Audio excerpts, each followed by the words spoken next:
We know from a previous video on extending chords that we can take a C major scale and harmonize it by taking a note, skipping a note, taking a note, skipping a note, and taking a note, and we end up with a C major triad. We can go further, we can extend to a major 7 chord like this, and we can keep going, major 9, major 11, and major 13. There's a couple of exceptions here. We don't really like to have C major 11 chords, and the reason is we have an E here and an F here. Now, when you have an E and an F together, because they're a semitone apart, it sounds kind of clumpy and dissonant. Now, you might think, well, hang on a minute, we've got a B and a C in this chord. C here and a B here, they're a semitone apart. How come that doesn't sound weird?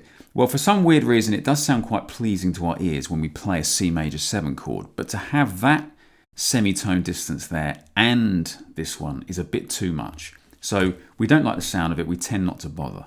And hence why we end up with these common chords as 1 chords. C major 7, C major 9, C major 13. Now you may notice there's another problem here. You may look at this C major 13 and think, well, hang on a minute, there's 7 notes there. I don't have enough fingers to play that chord. Well, you don't actually need all of those notes to call this a C major 13. You need the C, because that's the root note of the chord.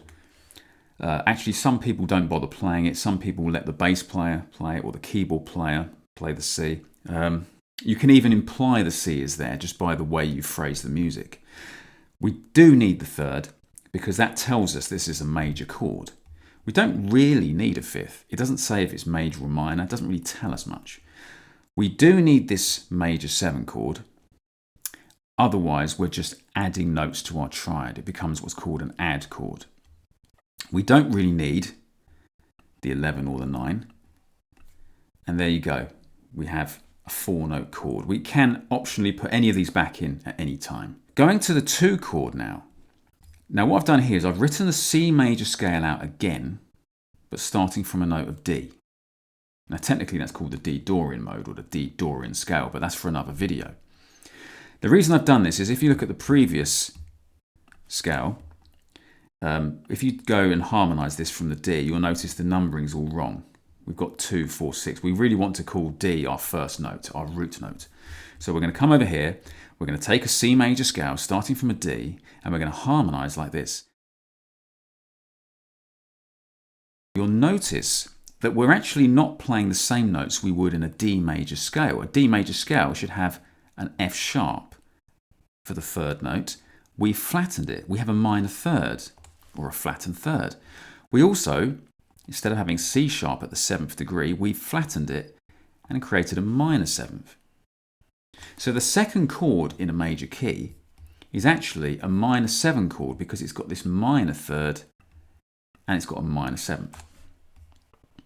You can extend that further and create a D minor 9 chord, then a D minor 11, then a D minor 13. These are all common 2 chords. Carrying on, if we now harmonise the C major scale again, but starting from the note of E, the 3rd note of the key of C, we get this. We get E, G, and we've already changed something when compared to a major scale. Remember, everything compares to a major scale. We've got a flattened 3rd. We've got a perfect 5th. We've changed something here as well. We've got a flattened 7th. So we've got an E minor 7 chord. I can keep going and look at this. I've actually got a flattened 9th if I keep extending this chord. So it's quite common when playing 3 chords to play a minor 7 chord or extend things to an E minor 7 flat 9. We can keep going and get an E minor 11 chord. It's much nicer to leave out that flat 9 here because again we're running out of fingers, but also because you end up with a chord with a very strange name, E minor 11 flat 9. And again here we can play another extended chord, a flat 13. Let me show you why that is. So when I harmonise a C major scale starting from an E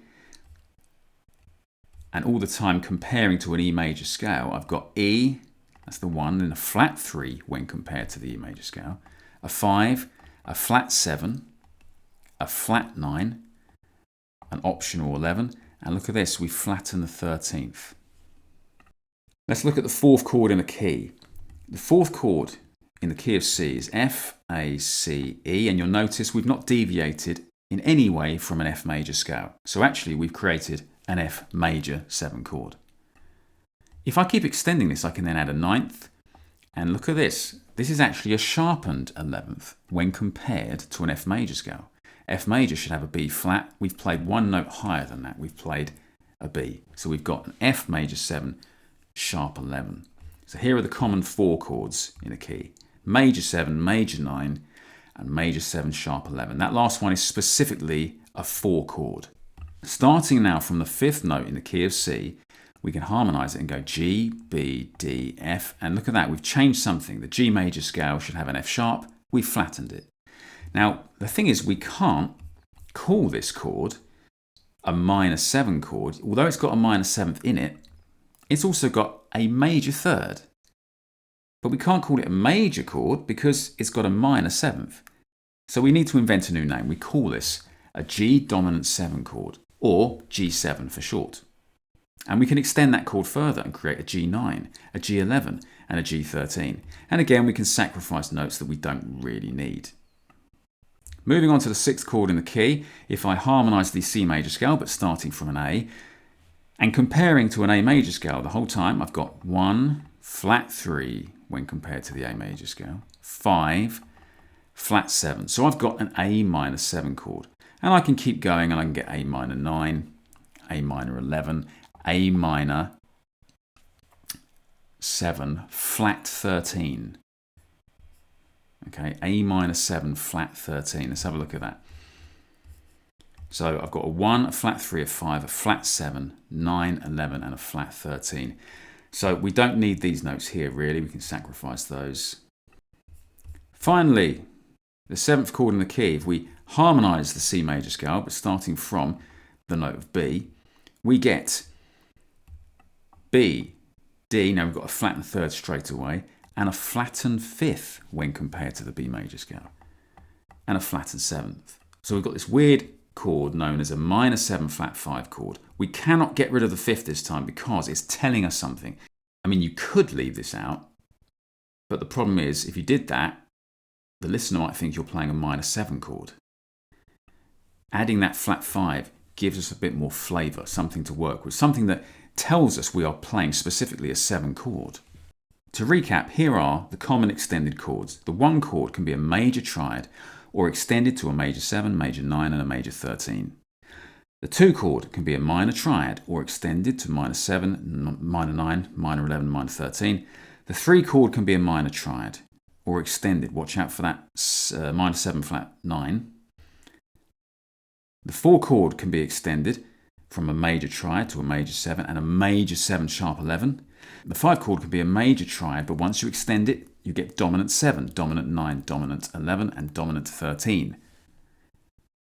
The 6 chord can be a minor triad or extended to minor 7, minor 9, minor 11, or minor 7 flat 13. Very nice sounding chord. The 7 chord can be a diminished triad or extended to a minor 7 flat 5.